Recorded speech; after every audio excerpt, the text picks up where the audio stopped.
तो चलिए दोस्तों देखते हैं लेक्चर नंबर 30 कॉर्पोरेशन या फिर कंपनी का मीनिंग, कैरेक्टरिस्टिक, मेरिट्स और डिमेरिट्स सब कुछ देखने वाले हैं। इंग्लिश मीडियम और हिंदी मीडियम दोनों में हम लोग देखने वाले हैं।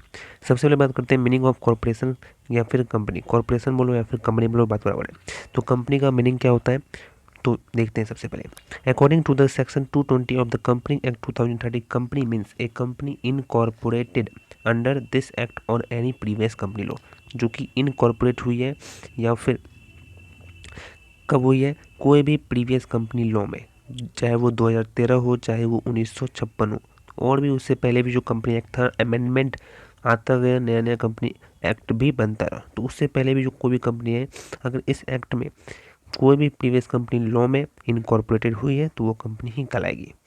एक्चुअल में कैसे कहते हैं, in general A company is an artificial person created by law that has a separate legal entity, perpetual succession and common seal and has a limited liability. Company एक आर्टिफिशियल पर्सन होती है। Artificial person मतलब natural person से अलग, जिसको बनाया जाए, जिसको क्रिएट किया जाए, लॉ के द्वारा इसको बनाया जाता है, और ये सेपरेट लीगल एंटिटी होता है। सेपरेट लीगल एंटिटी का माने सर, जो उसका एंटिटी होता है उसका वर्चस्व होता है वो अलग होता है, मतलब कंपनी अलग, मेंबर अलग।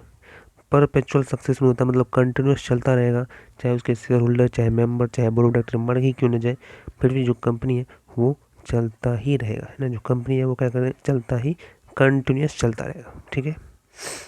It is a voluntary association of person who together contribute in the capital of the company to do business. तो बिजनेस करने में उसमें क्या लगाना पड़ता है, उसमें कैपिटल लगाकर चलाना पड़ता है। समझ रहे बात को। Generally the capital of the company is divided into A small part. जो कैपिटल होता है कंपनी का, जो पूंजी होता है उसको बांट दिया जाता है, जिसको हम लोग शेयर के नाम से जानते हैं। The ownership of which is transferable subject to certain term and condition. और जो भी ओनरशिप है वो ट्रांसफ़र किया जाता है, अपना अपना सर्टेन कंडीशन होता है, कुछ टर्म्स होता है। आई होप दोस्तों समझे। हिंदी में देखते हैं। कंपनी अधिनियम 2013 की धारा 2(20) के अनुसार कंपनी का अर्थ इस अधिनियम या किसी पिछले कंपनी कानून के तहत निगमित कंपनी है।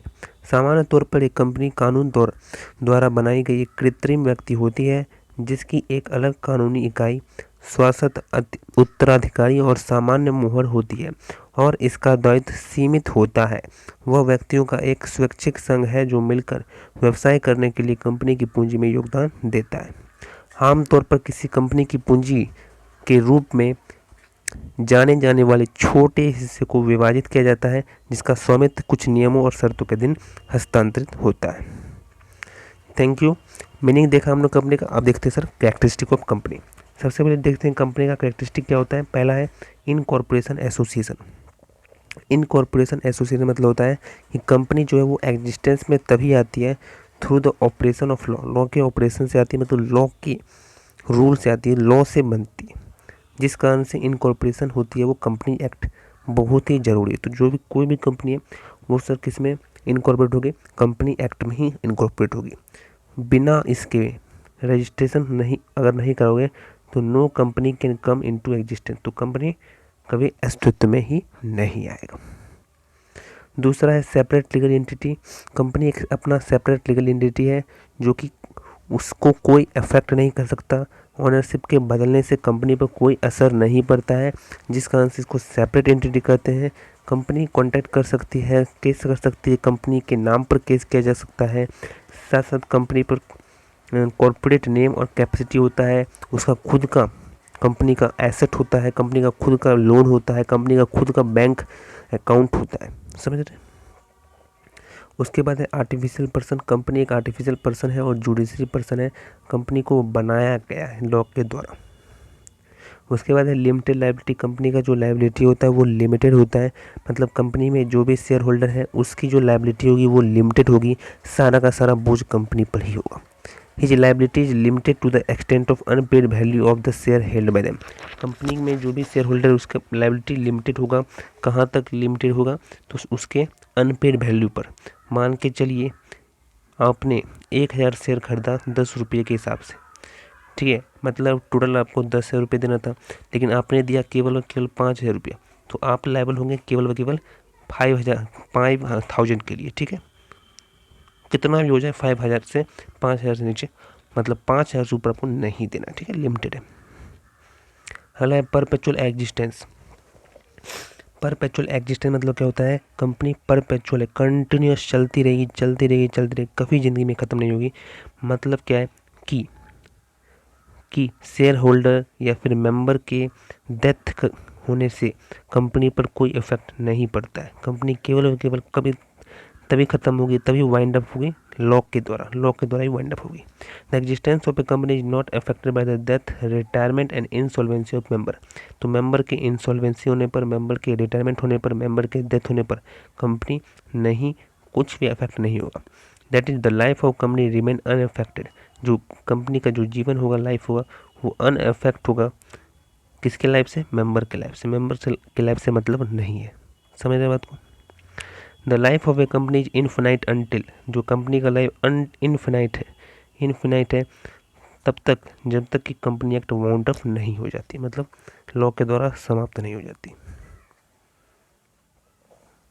अगला है कॉमन सील। कॉमन सील का मतलब क्या होता है? मोहर। क्या होता है?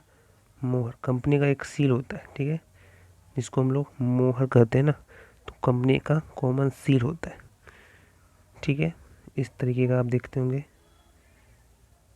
ठीक है, ऐसे साइन करता है, तो ये मोहर हो गया। तो कॉमन सील क्या कहता है? The company is not a natural person and has a physical existence, hence it can not put it signature. अपना नहीं दे सकता, क्योंकि कंपनी क्या है, कोई लिविंग थिंग्स तो है नहीं, है ना, इसीलिए वो अपना सिग्नेचर दे नहीं सकता। इसीलिए एक कॉमन सील बनाया गया है, act as a official signature के नाम से जाना जाता है। वो ऑफिशियल सिग्नेचर होता है, कहीं भी जाइएगा हर जगह मोहर लगता है, मतलब कि इनकी ऑफिशियल सिग्नेचर है उस इंस्टीट्यूट का, उस कंपनी का। Of a company that validate the official document. तो कोई भी ऑफिशियल डॉक्यूमेंट को वैलिडेट करने के लिए कंपनी का सील लगना बहुत ज़्यादा जरूरी है, तो कॉमन सील लगना जरूरी है। चलिए अगला है management and ownership. Management and ownership क्या बोल रहा है कि company is not manage by all member. Company सभी मेंबर के द्वारा नहीं मैनेज किया जाता है, लेकिन वो इलेक्टेड रिप्रेजेंट के लिए काम करते हैं। लेकिन कौन होता है? जो कि डायरेक्टर होता है, इलेक्टेड रिप्रेजेंट। डायरेक्टर ही जो होता है कंपनी का, बोर्ड ऑफ डायरेक्टर वही संभालता है। Management and ownership are different. Management और ओनरशिप डिफरेंट होते हैं। मैनेजमेंट कोई और करता है, ओनरशिप कोई और करता है। जैसे आप और हम ने कहीं शेयर खरीद लिया किसी कंपनी का, रिलायंस कंपनी का, तो हम लोग वहाँ पे काम थोड़ी करेंगे, है ना, ओनर है। अगला है ट्रांसफरेबिलिटी ऑफ शेयर। ट्रांसफरेबिलिटी मतलब शेयर को ट्रांसफ़र कर सकते हो। ये जो शेयर हमने खरीदा है, मान के चलो हमने क्या किया सर, 500 रुपये का शेयर खरीद लिया है। कौन से कंपनी का? तो रिलायंस कंपनी का, ठीक है, रिलायंस कंपनी का हमने शेयर खरीद लिया है 500 रुपये का। अब मैं चाहता हूँ कि मुझे नहीं चाहिए, मैं बेच देता हूँ। तो मैंने बेच दिया किसी को, और किसी को, दूसरे व्यक्ति को दे दिया, ठीक है। तो वही बोल रहा है ट्रांसफरेबिलिटी ऑफ शेयर। कंपनी के जो शेयर होते हैं उसको ट्रांसफ़र किया जा सकता है। Share of a company are freely transferable except in case of private company. लेकिन प्राइवेट कंपनी में आप ट्रांसफ़र नहीं कर सकते, पब्लिक कंपनी में ट्रांसफ़र करोगे, ठीक है। Transfer of share of private company is regulated by articles of association. तो प्राइवेट कंपनी में जो ट्रांसफ़र होता है वो नहीं हो सकता है। प्राइवेट कंपनी में मैक्सिमम मेंबर 200 ही होते हैं, और उसमें रेस्ट्रिक्शन होता है, कोई भी शेयर को ट्रांसफ़र नहीं कर सकते हो। पब्लिक कंपनी में आराम से ट्रांसफ़र कर सकते हो, तो ट्रांसफ़र भी आप कर सकते हो शेयर को, ये भी फीचर्स है। चलिए इतना देख लिया हम लोगों ने, हिंदी में देखते हैं अब कंपनी की विशेषताएं। पहला है निगमित एसोसिएशन। एक कंपनी कानूनी के संचालन के माध्यम से अस्तित्व में आती है, इसलिए अपनी कंपनी अधिनियम के तहत इसका निगमन आवश्यक है। ऐसे पंजीकरण के बिना कोई भी कंपनी अस्तित्व में नहीं आ सकती है। दूसरा, अलग कानूनी इकाई। एक कंपनी की एक अलग कानूनी इकाई होती है जो स्वामित्व में परिवर्तन के प्रभावित नहीं होते हैं, इसलिए एक अलग इकाई होने के नाते एक कंपनी अपने कॉरपोरेट नाम और क्षमता से अनुबंध कर सकती है, मुकदमा कर सकती है और मुकदमा दायरा किया जा सकता है। तीसरा, कृत्रिम व्यक्ति। एक कंपनी एक कृत्रिम और न्यायिक व्यक्ति है जो कानून द्वारा बनाई गई है। चौथा, सीमित दायित्व। किसी कंपनी के प्रत्येक शेयरधारकों की सीमित देनदारी होती है। उसका दायित्व उसके द्वारा रखे गए शेयरों की अवैतनिक मूल्य की सीमा तक सीमित है। यदि ऐसे शेयरों को पूरा भुगतान कर दिया जाता है तो उस पर कोई भी देनदारी नहीं बनती है। सतत अस्तित्व। कंपनी का अस्तित्व उसके सदस्यों की मृत्यु, सेवानिवृत्ति और दिवालियापन से प्रभावित नहीं होता है, अर्थात किसी कंपनी में उसके सदस्यों के जीवन और कार्यकाल से अप्रभावित रहता है। किसी कंपनी का जीवन तब तक अनंत है जब तक वह कंपनी अधिनियम के अनुसार ठीक से बंद न हो जाए। सामान्य मोहर, सुनो मेरी बात। सामान्य मोहर में जैसे हमने बताया ना, ये क्या है, सामान्य मोहर है, ठीक है। तो इस तरीके का जो आपको मोहर होता है, इस तरीके का क्या होता है, मोहर होता है, ठीक है। इस तरीके का मोहर होता है। तो सामान्य मोहर क्या होता है, कंपनी का एक प्राकृतिक व्यक्ति नहीं है और इसका कोई भौतिक अस्तित्व नहीं है, अतः वह अपना हस्ताक्षर नहीं कर सकता है। इस प्रकार सामान्य मोहर किसी कंपनी के आधिकारिक हस्ताक्षर के रूप में कार्य करती है, जो आधिकारिक दस्तावेजों का मान करता है। प्रबंध और स्वामित्व, एक कंपनी का प्रबंध सभी सदस्यों द्वारा नहीं बल्कि उनके निर्वाचित प्रतिनिधियों द्वारा किया जाता है, जिन्हें निर्देशक कहा जाता है। इस प्रकार प्रबंधन और स्वामित्व अलग अलग होते हैं। 8वां शेयरों की हस्तांतरण, की निजी कंपनी को छोड़कर किसी कंपनी के शेयर स्वतंत्र रूप से हस्तांतरित होते हैं। निजी कंपनी के शेयरों को हस्तांतरण एसोसिएशन के लेखों द्वारा नियंत्रित किया जाता है। अब बात करते हैं एडवांटेज ऑफ कंपनी का क्या एडवांटेज है, मतलब मेरिट्स क्या है, क्या है ना, बेनिफिट होता है। तो लिमिटेड लायबिलिटी होता है, कंपनी में क्या होता है, लिमिटेड लायबिलिटी होता है। One of the primary advantage of the company is limited liability. This mean that the share holder personal asset are the same in case of business debt और legal issue. तो share holder are only the liable for the amount invested in the company share. This provide a significant level of financial security for the investor and encourager of entrepreneurship। तो limited liability होता है। Assets of capital. Companies can raise capital more easily other than the form of business such as sole proprietorship and the partnership. They can issue the stock or the bond or borrow fund from the banks or other financial institutions to attract the investment from a wide range of the investor. This can provide a significant advantage in the expanding operation, investing in the new project or ventures or acquiring other businesses। ठीक है ना। Perpetual existence होता है, continuous existence होता है। किसी व्यक्ति के मरने से, शेयर होल्डर के मरने से, बोर्ड ऑफ डायरेक्टर के मरने से कंपनी नहीं खत्म होगी, चलता रहेगा। In business law perpetual succession refer to the company's ability to continue its existence indefinitely regardless of the change in the ownership, death, insolvency, the retirement of the partner and any member and any shareholder. A company enjoy perpetual succession existence, meaning it continue to operate even if the founder or the original shareholder pass away or leave the company. The stability provide the confidence to employ the customer and the investor, making the planning and the long term easier. Centralize management जो होता है वो बिल्कुल क्या होता है, centralise में होता है। जो मैनेजमेंट होता है वो क्या होता है, बिल्कुल सेंट्रलाइज में होता है, बिल्कुल सेंट्रलाइज में होता है। यहीं पर सारा मैनेजमेंट होता है। कंपनी के जो मैनेजमेंट होता है वो क्या होता है सर, बिल्कुल सेंट्रलाइज में होता है और सभी के विचारों से होता है। वही बोल रहा है centralise management offer the streamline decision making and clear leadership बनाता है। It ensure that the central authority और designated management team makes key strategy and the operational choice, promoting the consistency and the alignment with the company's goal. This centralized approach can enhance the efficiency। यही जो centralized है ना वो enhance करता है facility uniform को grow करता है, इम्प्लीमेंट करता है, पॉलिसी को प्रोवाइड करता है and coherent decision for the organization. अगला है ट्रांसफरेबिलिटी ऑफ ओनरशिप ट्रांसफ़र कर सकते हैं। बताया था जिस तरह से जो शेयर होता है, शेयर हम लोग क्या कर सकते हैं, ट्रांसफ़र कर सकते हैं। वही बोल रहा है यहाँ पर ट्रांसफरेबिलिटी ऑफ ओनरशिप भी ट्रांसफ़र कर सकते हैं। Share represent the ownership of the company, it can bought and sold on a stock exchange और द प्राइवेट। ए कंपनी और the person can transfer the owner और of share without affecting the company operation और the existence in a company. Ownership and the management are separable and the shareholder are the owner of the company, but it is not necessary that they involve in day-to-day operation. This allows for the clear division of responsibility, leading to better decision making and accountability. Brand recognization, company से ही क्या बनता है, brand बनता है। जैसे Nike का brand, समझ रहे हैं। तो ये सब क्या है, एक ब्रांड बनता है। इसी से क्या बनता है सर, एक क्या बनता है, ब्रांड बनता है ना। इसी से क्या बनता है सर, एक ब्रांड बनता है। तो ये जो नाइकी है किससे बना है, ब्रांड से बना है ना। तो ब्रांड रिकॉग्नाइजेशन करता है। जैसे अगर एप्पल की कंपनी नहीं होती तो सर आईफोन का ब्रांड नहीं बनता है ना, आईफोन का ब्रांड नहीं बनता, समझ रहे हैं। तो इससे ब्रांड बनता है, कंपनी से ही ब्रांड बनता है। ठीक है।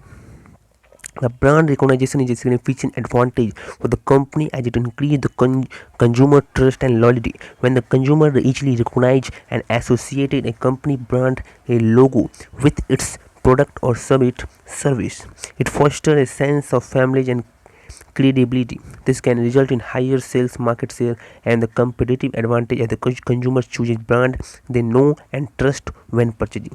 तो उस पर ट्रस्ट करने लगते हैं, लोग ट्रस्ट करने लगते हैं, मार्केट शेयर ग्रो करने लगता है, बढ़ने लगता है, सर्विसेज बढ़ने लगता है, और भी ज़्यादा लोग उसे अपनाने लगते हैं, कस्टमर चूज करने लगते हैं वो ब्रांड, कस्टमर ट्रस्ट करने लगते हैं ब्रांड रिकॉग्नाइजेशन। तो ब्रांड रिकॉग्नाइजेशन एडवांटेज होता है। ठीक है। टैक्स एडवांटेज होता है। टैक्स का एडवांटेज कैसे होता है बताते हैं। Tax advantage are the notable benefit of forming a company depending on the jurisdiction and the business structure. Company में एंजॉय द डिडक्शन, एंजॉय बहुत करते हैं, बहुत सारा डिडक्शन मिलता है, बहुत सारा माइनस उन्हें करना पड़ता है इनकम में, तब जाकर टैक्स लगता है। तो ये सबसे बड़ा बेनिफिट है, डिडक्शन होता है।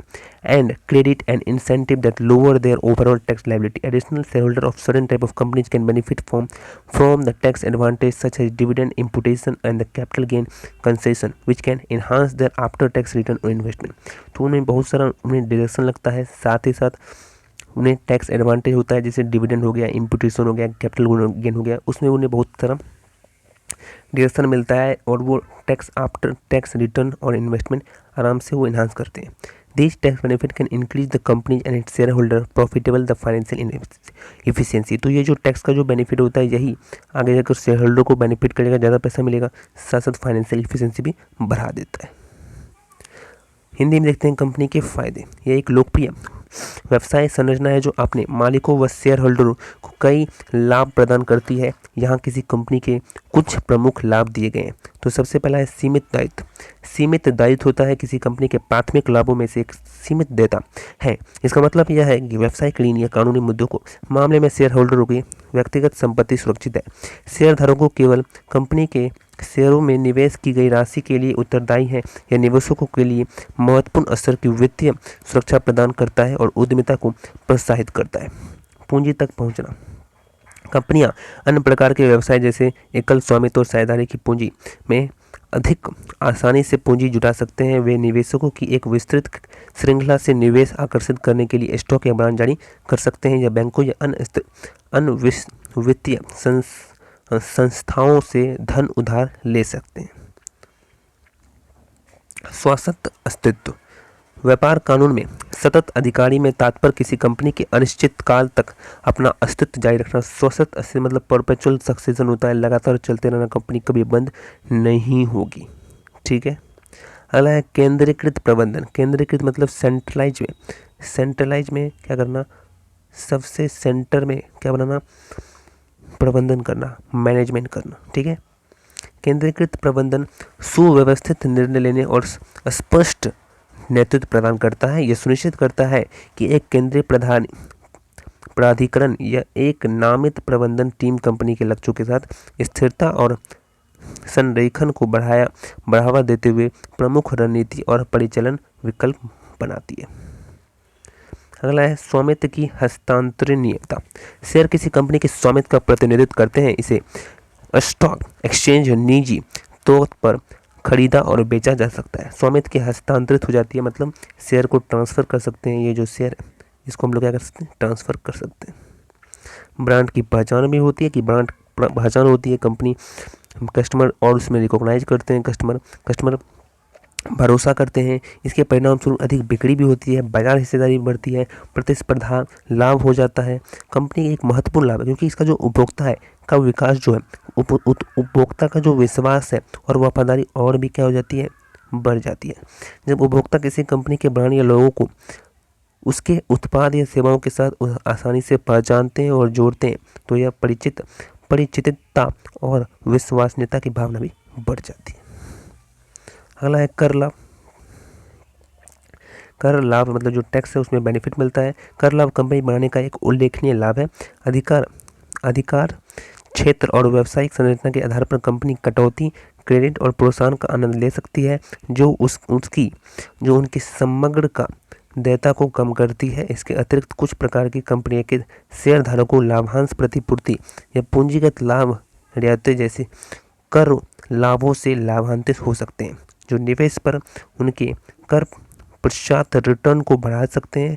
ये कर लाभ कंपनी और उसके शेयरधारकों की लाभप्रदता और वित्तीय दक्षता को वृद्धि कर सकते हैं, है ना। अब देखते हैं disadvantage of company. Disadvantage of company है 5 पॉइंट है, बस देखेंगे और हम लोग सेशन को करेंगे क्या, समाप्त करेंगे, ठीक है। चलिए,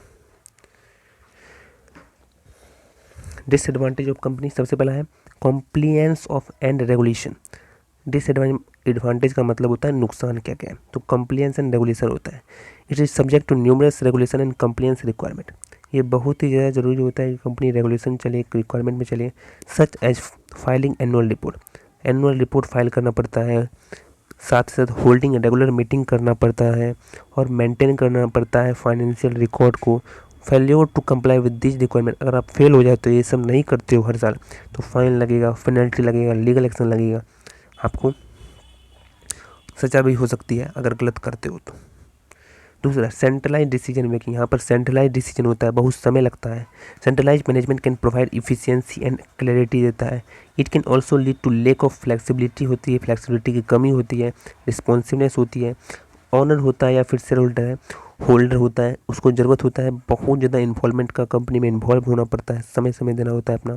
डिसीजन मेकिंग में नीड टू फास्टर और मोर ब्यूरोक्रेटिक। तो जो डिसीजन मेकिंग क्या हो सकता है, वो और भी ज़रूरत है कि भाई और भी ज़्यादा जल्दी हो, लेकिन होता नहीं, ऐसा होता नहीं है, समझ रहे हैं। डबल टैक्स लगता है, पहले तो कंपनी जितना इनकम कमाए उस पर टैक्स दो, फिर डिविडेंड देगा तो डिविडेंड पे भी टैक्स दो। It is subject to the separable taxes, this imply it must pay taxes on its profit and income and share holder must also pay to the taxes and dividend. Dividend पे tax दो, income पे tax दो। भाई income पे तो tax दे दिया, tax देने के बाद डिविडेंड देंगे, उस पर भी टैक्स दो, तो डबल टैक्स आ जाता है। This can result in a double taxation and reduce the amount of the income that is available on the to the share holder, ठीक है। चौथा है public scrutiny and accountability. Publicly traded company are subject to intensive scrutiny, मतलब check करने होता है, जो public क्या करते हैं, चेक करते हैं। And accountability from investor, regulation and the media. This can result in pressure पड़ जाता है, कंपनी पर दबाव पड़ जाता है, शॉर्ट टर्म प्रॉफिट दिखाना ओवर लॉन्ग टर्म सस्टेनेबिलिटी और सोशल रिस्पॉन्सिबिलिटी। तो शॉर्ट टर्म प्रॉफिट को प्रायोरिटी ज़्यादा दिया जाता है कंपनी में, लॉन्ग टर्म सस्टेनेबिलिटी नहीं दिया जाता है कि तू कमा रहा है तो बोल, नहीं तो मैं निकलता हूँ, इन्वेस्टर बोलता है ऐसा, ठीक है, ऐसा बात है। इसीलिए समझे ना, पब्लिक स्क्रूटनी एंड अकाउंटेबिलिटी मतलब क्या होता है कि पब्लिक लोग चेक करते हैं हर साल कि कितना कमा रहा है कंपनी, बहुत ज़्यादा प्रॉफिट हो रहा है या फिर नहीं हो रहा है, नहीं हो रहा है तो वो लोग इन्वेस्ट नहीं करते, ठीक है, ये कमी है। रेस्ट्रिक्शन, कंपेयर टू प्रोप्राइटरशिप और पार्टनरशिप को हटा दो तो जो कंपनी होता है वो क्या करना पड़ता है, बहुत ही ज़्यादा उसको लीगल रिक्वायरमेंट करना पड़ता है। इट कंज्यूम कंसिडरेबल टाइम और इफेक्ट लेता है, ये बहुत ही ज़्यादा क्या लेता है, ये बहुत ही ज़्यादा क्या लेता है सर, बोलो बोलो बोलो, टाइम लेता है ना सर, टाइम बना दूँ सीधा, तो क्या लेता है सर, ये बहुत ही ज़्यादा टाइम लेता है ना। तो रेस्ट्रिक्शन यही होता है कि ये बहुत ज़्यादा क्या लेता है, समय लेता है, ठीक है। चलिए हिंदी में देखते हैं कंपनी के नुकसान। पहला है अनुपालन और विनिमय। अनुपालन और विनिमय मतलब क्या होता है कि बहुत सा पालन करना पड़ता है, हर साल हर समय दिखना पड़ता है, वार्षिक रिपोर्ट दाखिल करना होता है, या कई नियमों और अनुपालन आवश्यकताओं के अधीन है, जैसे वार्षिक रिपोर्ट दाखिल करना, नियमित बैठक आयोजित करना और विस्तृत वित्तीय रिकॉर्ड बनाए रखना। इन आवश्यकताओं का अनुपालन करने में विफलता के परिणाम स्वरूप जुर्माना या जुर्माना कानूनी कार्रवाई हो सकती है। उसके बाद केंद्रीकृत निर्णय लेना। केंद्रीकृत प्रबंधन दक्षता और स्पष्टता प्रदान कर सकता है, इससे लचीलेपन और प्रतिक्रियाशीलता की कमी हो सकती है। मालिकों या शेयरधारकों की कंपनी के दिन प्रतिदिन के कार्यों में अधिक भागीदारी की आवश्यकता हो सकती है, साथ ही निर्णय लेने की प्रक्रिया को तेज या अधिक नौकरशाहीपूर्ण बनाने की आवश्यकता हो सकती है। दोहरे कराधान, यह अलग कराधान के अधीन है। इसका तात्पर्य यह है कि उसे अपने मुनाफे और आय पर कर का भुगतान करना होगा और शेयरधारकों को प्राप्त होने वाले किसी भी लाभांश पर भी कर का भुगतान करना होगा। इसके परिणाम स्वरूप दोहरा कराधान हो सकता है और शेयरधारकों को मिलने वाली आय की मात्रा भी कम हो सकती है।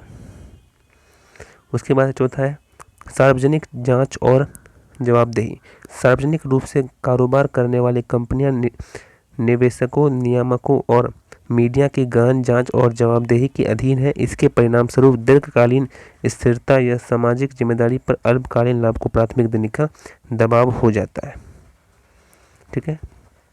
प्रतिबंध। स्वामित्व और साझेदारी की तुलना में एक कंपनी को अधिक कानूनी आवश्यकताओं का पालन करना पड़ता है। इसमें काफ़ी समय और मेहनत भी लगती है। तो ये सब कमी है, ये सब कमी है। कंपनी के नुकसान भी है। इतने सब कुछ बता दिया है सर। इसका पीडीएफ मिलेगा हमारे टेलीग्राम चैनल पर। ठीक है। टेलीग्राम चैनल का जो लिंक है वो मिलेगा डिस्क्रिप्शन में, तो टेलीग्राम चैनल पर जरूर ज्वाइन कर दीजिएगा। लिंक दिया गया डिस्क्रिप्शन में, फटाफट से ज्वाइन कर दीजिए हमारा Telegram channel. Thank you so much.